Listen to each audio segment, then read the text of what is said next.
Et bonjour à tous, merci beaucoup pour être là pour cette présentation. Et je m'appelle Luigi Ramirez et je suis candidat doctoral à l'IGN et l'Université de Lorraine à Nancy. Et aujourd'hui, je vais vous partager cette présentation sur l'amélioration de l'estimation des attributs forestiers à l'aide de séries temporelles des modèles de hauteur de la canopée. Et pour commencer un peu avec le contexte, on sait l'importance de la forêt, notamment face au changement climatique qui est en train de se passer en ce moment. On regarde qu'il y a une vulnérabilité augmentée sur les forêts en général, et notamment pour les perturbations comme les feux, les orages, et les insectes ou les dépérissements. Et c'est vrai que les inventaires forestiers sont vraiment utiles pour faire une quantification de tous les stocks forestiers qu'on a, et notamment parce qu'il peut offrir des informations qui sont précises, qui sont un peu représentatives à niveau spatial et aussi à niveau temporel, comme les inventaires forestiers nationaux.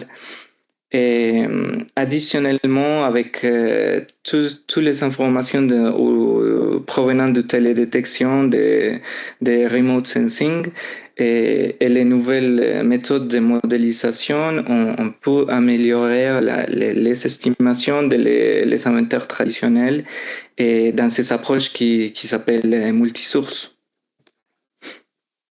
Normalement, quand on parle d'estimation d'attributs forestiers, on commence par la forêt ou notre placette d'inventaire, et on commence pour repérer les informations dendrométriques des arbres, les diamètres, les hauteurs, la densité, la composition des essences, etc. Et après, avec ces informations primaires, on peut produire des informations secondaires en relation à la croissance ou la productivité de la forêt en termes de surface terrière, volume, biomasse, etc. Mais il faut noter ici que quand on utilise les mesures directes de terrain pour faire des estimations des volumes et surfaces terrières, etc., on est sur une base en fondation allométrique. Et normalement, quand on utilise ce type de modèle pour faire les estimations, on a une série de limitations. Par exemple, on peut faire une représentation assez proche de la hétérogénéité structurelle de la forêt. On a des limites pour enregistrer des changements au niveau temporel.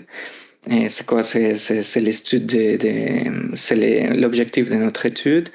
Et aussi des autres réponses au niveau environnemental ou des trajectoires de croissance à niveau espèce, par exemple. Et quand on utilise des données de télédétection provenant de la télédétection, comme ce modèle de hauteur de la canopée, on a la tendance à traiter les métriques comme des mesures statiques.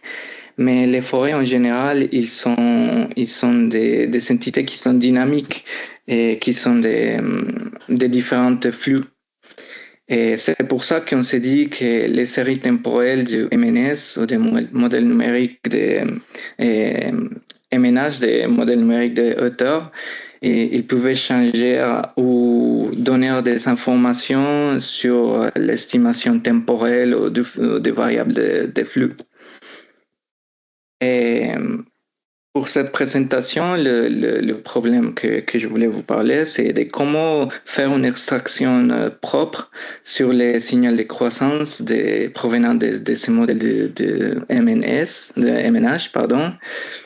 Et bon, on a l'hypothèse que les séries temporelles peuvent améliorer la prédiction d'attributs forestiers provenant des inventaires forestiers, et parce qu'il peut capturer un signal de croissance.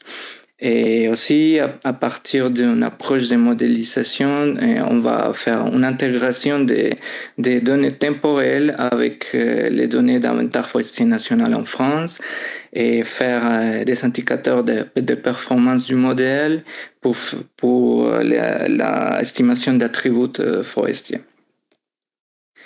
Et pour les matériels et méthodes, on est situé en France. Et l'exemple d'aujourd'hui, c'était fait dans le département 48, et c'est la Lozère, où on a 948 placettes provenant de l'inventaire forestier national en France.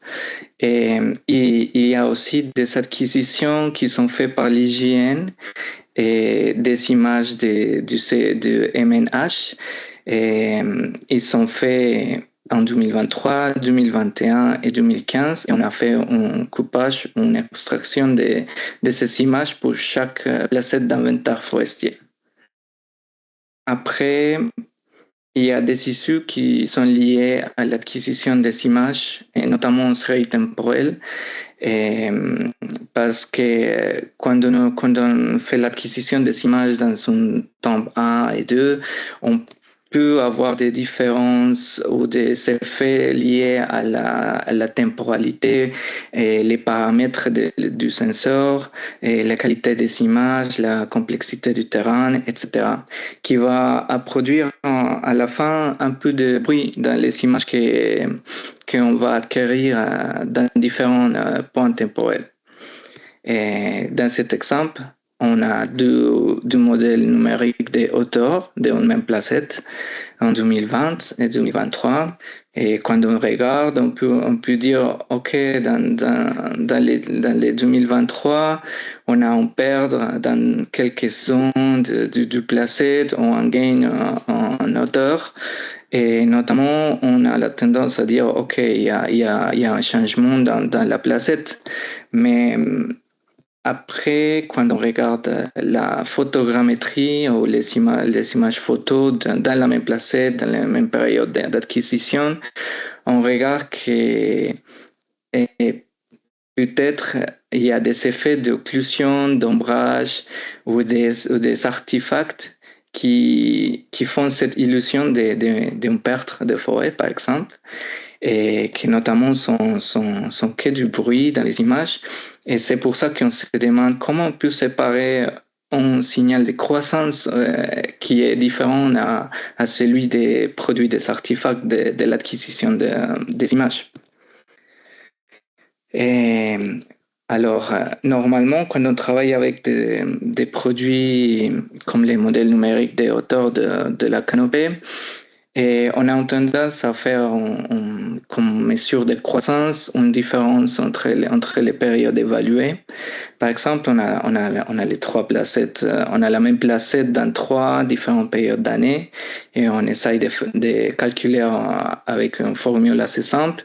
C'est quoi la croissance dans les périodes d'année de 2015 à 2023 ou de 2020 à 2023.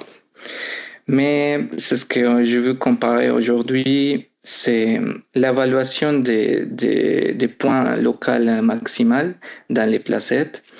Et parce que dans la masse principale du forêt qui reste dans les images, on peut trouver les points maximaux qui représentent la hauteur de la canopée dans chaque période. À gauche, il y a les années 2020 et à droite, les années 2023, où on a localisé les points maximaux de chaque image pour faire une vraie estimation de croissance de hauteur de la canopée.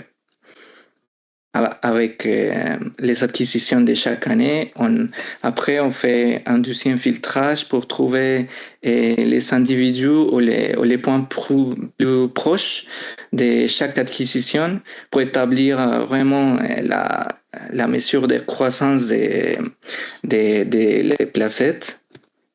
Et après, avec une approche de modélisation à partir d'un random forest, on va tester l'estimation, par exemple, dans cette présentation, je voulais vous montrer sur la production en volume et avec des métriques d'auteur de la canopée et faire une comparaison quand on utilise un indice qui vient d'une estimation, d'une valeur moyenne des différences de hauteur entre les CHM et quand on utilise un indice de croissance provenant de les local maximum des les images du MNH.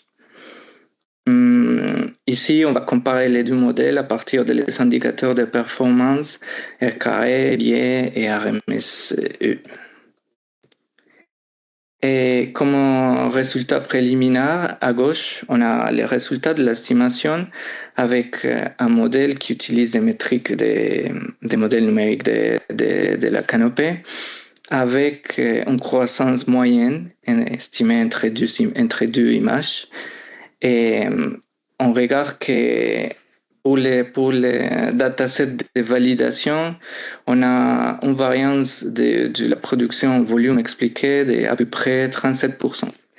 Et c'est dans ce point où on commence à avoir les effets des utilisateurs des données ou des signaux de croissance un peu plus propres pour faire cette même estimation avec les mêmes types de métriques, mais en changeant la signal de croissance. À droite, vous trouverez le signal qui vient des images des local max de 2015 à 2023, où on regarde un vrai gain au niveau de la variance expliquée et en réduction aussi les erreurs et les biais liés au modèle par rapport à les premiers modèles qu'on a en ce moment. Et c'est pour ça qu'on s'est dit, à partir de ces images qui sont ce type de problème, on voulait améliorer les estimations et c'est pour ça qu'on a, dans le cadre de cette thèse, on va utiliser des approches d'apprentissage profond ou de deep learning pour vraiment exploiter toutes les caractéristiques des images qui sont acquises en série temporelle par l'hygiène. Et on est en train de tester à partir des réseaux neuronaux convolutionnels comment on peut faire des estimations améliorées des attributs de l'inventaire forestier national en France. Et c'est juste une slide un peu générale, mais avec l'exploitation des images du MNH dans différents temps, on peut vraiment trouver des différents artefacts dans l'image qui sont vraiment liés à les valeurs de l'inventaire forestier et on peut faire une série de classifications, de segmentations, etc. Et c'est à peu près comment ça marche les cortex animaux pour faire des associations des images à des infos qu'on a sur un sujet.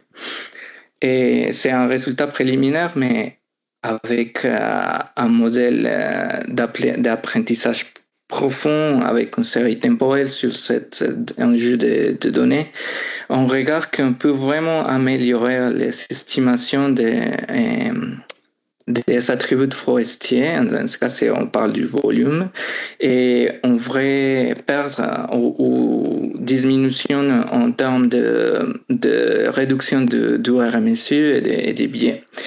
Et c'est pour ça que, bon, pour l'instant, c'est un résultat préliminaire que je voulais vous partager ici, mais on est en train d'améliorer ce type de méthode pour vraiment faire une exploitation un peu plus intensive de toutes les images et toutes les acquisitions qu'on a que l'hygiène il a fait sur plusieurs années. Et notamment, l'objectif final de ce type de travaux, c'est la production des cartes de hauteur, du volume ou des attributs forestiers d'intérêt et qui sont provenant à partir des modèles d'apprentissage profond.